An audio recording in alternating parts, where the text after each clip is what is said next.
Hey, what's up everybody? Zach is back with a what to watch for the week of March the 1st. The blog is up, so let's go ahead and pull that right up, prostockadvice.com/blog, and you can follow along with me. All right, guys, let's jump right into it. Well, it seems like futures are heading up, and this is Sunday night. So it's looking pretty good. Also, crypto is going up right now. Seems like NASDAQ is up more than 1%. Let's go ahead and check this out really quick. So it seems NASDAQ is up almost 1.3% right now. S&P 500 is up more than 1%, and Dow Jones is not doing all that bad. It's almost 0.8% up right now, and this is definitely heading up in the right direction. And that's what I was expecting with crypto as well, to kind of be a little bit nervous before getting into the futures to see what the futures would be doing. But Bitcoin is actually following along with the futures, so I'm not all that surprised. That is what I thought that was going to happen. If you're following along on my Twitter, go ahead and find the link in the description. I do post a lot of things there, especially the live trades we're doing. But I would appreciate that, guys, if you follow along. And also, ETH is up 5.5%, so that's pretty good. I'm a little bit backwards in some of these positions, but luckily I had sold off most of my Bitcoin. So could be an interesting time to buy back right now. ETH would have the most upside, in my opinion, to hit the all-time high levels that we were at a week ago. We still have about $570 to go on ETH, so could be pretty interesting picking some of these up. We'll have to keep following along and see what's going on, but oil is up more than 2%, so that's doing really well. But tonight I'll be following along the Asian markets, and I'll be looking at the crypto and also the North American futures. Should give us a really good indication of what is going to happen tomorrow. But with the bond yields cooling off a little bit, and the $1,400 stimulus checks that should be hitting people's banks in March, which is this month, we should see a nice bounce this week. I think on Friday the bond yields were cooling off a little bit, and even then the Nasdaq was up like 0.5%, and then Dow retreating a little bit.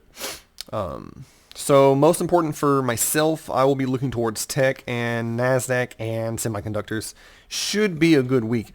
There are a lot of earnings reports this week, as well as on Friday, the most important day, which is going to be a non-farm payroll report. So we really want to take a look at these jobs.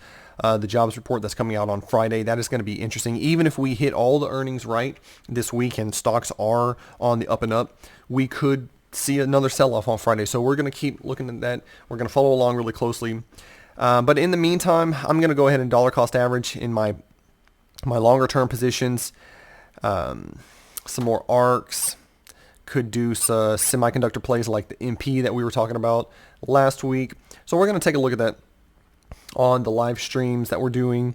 Go ahead and like and subscribe to my channel, and turn on the notifications, because you will know when we're going to be doing the live stream.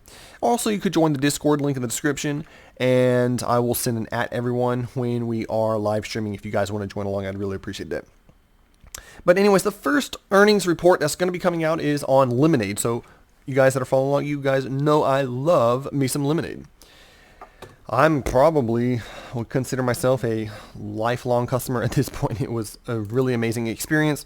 So, and the interesting thing about lemonade is not only has it taken a pretty big beating, but actually there's an 11% short interest in the stock. And I don't believe that 11% is enough to squeeze like GameStop or anything like that did. But the point for myself is this has taken a beating. So if from this cool off that we experienced market wide last week, but this could put it at very interesting levels for myself. And I had actually cut it on last Tuesday, I believe, which was what, the 23rd. So I had cut already, because I was expecting us to be a little bit flat. So this is a really good point for myself to get back into it, get back into some calls on it. But it is reporting earnings on Monday, so we will see how that goes. And if it goes well, I can definitely see myself getting back into this. But anyways, if you want to see the TA, go ahead and click right here. That will be the old TA. And later today, I will be updating the watch list, the targets and the entries and everything like that. So that will be coming soon after this video is released. And then the next that I would actually go ahead and add it to my watch list is Snowflake Inc. is an American cloud-based data warehousing company that was founded in 2012. And they are announcing its earnings on Wednesday. And this is right up my alley. It has cooled off, although it had an amazing IPO. I've kind of been keeping my eye on it. But I think it could be an interesting time to get in this because it is almost back at IPO level. So the Wall Street is expected the earnings to be a negative 17 cents per share with a revenue of 178.5 million. So if that is on target, I think this will pop off this week, as long as the rest of the markets are in good shape, which I think that they will be. But anyways, I set a target at $450. I think it could get up to $500, but we'll have to see about that. I'm not in any rush to get into this position. I definitely want to see the earnings on Wednesday. But if I can get it less than 260, it could be interesting. I think, let's look at this real quick, see if we can find anything interesting to do with it. Yeah, I could see myself getting a 180, 173 day option on it.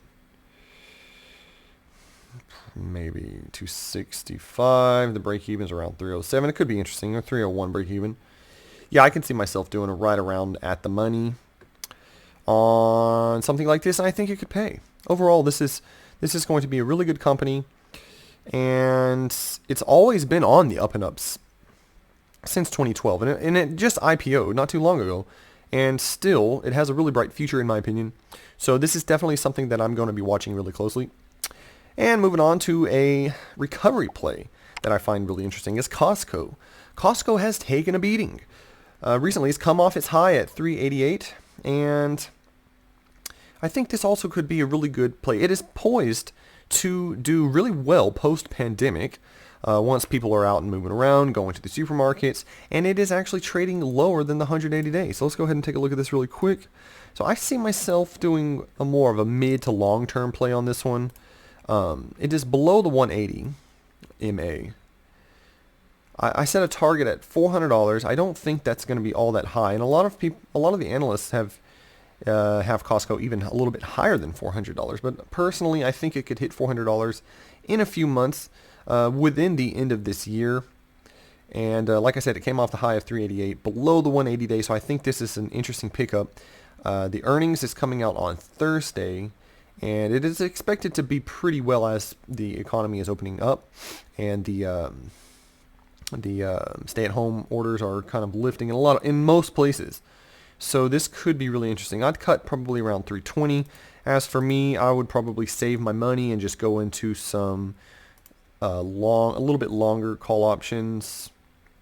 Maybe even get in the money just to get a higher delta here. That would be pretty interesting. Or we could go into maybe a 365 strike, break evens around 350 here. But that's going to update. I don't believe that will stay the same. I think when the markets open, this is all going to change.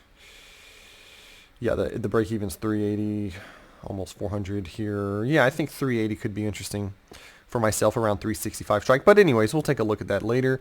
I could see myself getting into this on Monday, expecting the markets to be pushing up this week, and getting in on Monday and holding it through earnings, because I do believe in this, and this isn't a long-term one for me. So if we can, and it's just taking a beating, I think this could be an interesting play through earnings. But of course, let me know what you guys think in the comment sections about that. And then I'd like to go ahead and mention Lee and Neo. Lee and Neo both have taken a pretty big beating. I got assigned 400 shares of Lee from a cash covered put that I was in. And during this dip, it's just taken a big beating. Lee is still one of my favorites. I really like the cars, and they're more and more I see on the streets. So the streets of Shanghai. So this one for me is definitely a buy right now. which I've already got 400, so I don't need any more personally. But I do expect a pop. The earnings for Lee were a lot better than expected, and the sales and whatnot. So Lee is also always getting the short end of the stick when it's concerning the Chinese EV automakers, for no really good reason. They're really nice cars. So as well as that, if you're not already in Lee or Neo, I think this could be a really good time to do that. Let's go ahead and take a look at Lee really quick. So it is down. It is past my parallel channel support. Well, that's okay. I think this week, I think it's going to bounce back up into the low $30. Possibly could get back trading inside of this parallel channel. But in a few months, I wouldn't be surprised if it does hit $35 to $40.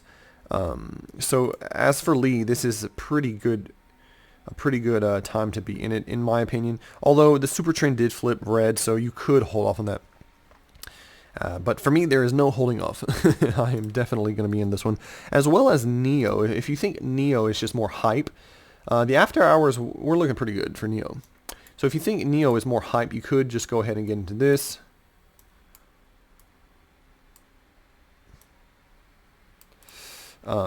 You could go ahead and get into this one, but it is definitely coming up. And again, this one is also trading below my parallel channel, but that is nothing to worry about. The EVs have taken a beating this week, as well as Tesla. So let's just keep that in mind. And if you're bullish on Neo and you like the hype, and if you're a Neo fanboy, this is a really good time to dollar cost average down or just pick up some positions in it. Be interested in midterm options here. Midterm, probably around 110. You could probably get away with a $45 strike, $50 strike. Could be interesting. Less than $60 break even would be very interesting for myself. No matter if it's Lee or Neo, we could do something like that. Also, don't forget Xiaopeng. But it is what it is. I think those are going to bounce this week. So let's keep an eye on it. And then the last one that I want to add to my watch list, which I've been looking at for a time now, but is IDEX, Idenomics. Idenomics, if you don't know, is a global company focused on facilitating the adoption of commercial electric vehicles and developing the next generation financial services and fintech product. So I mean, basically, to break it down, what I really like about this company is the wireless charging for EVs. So basically, the car can drive over a little charging pad, and it will wirelessly charge the car. So that could be game changer for the autonomous electric vehicle taxis or different semis or or whatnot. I mean, this could be game changer because if there's no driver in it, the semis can roll up and just charge them by themselves. So this is very interesting for me to be keeping my eye on, which I will be doing. I set a price target for $5.50. I'm not in any rush to get into this. I would be more interested around the for setting a buy zone around the 180-day MA, which I think it could. We might see a bounce on the trend line if the markets do hold up this week. And if not, then I would be very interested in getting this in the buy zone. But also, dollar cost averaging is going to be your friend here. Share price is already so cheap, we could get a decent amount of these shares. Risk, I went ahead and put as a 5 because this is a smaller company, and as you can see, this is pretty volatile.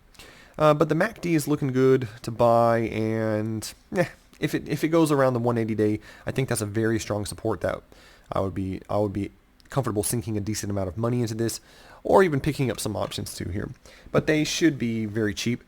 If you're interested, I think this would be pretty good to run the wheel on.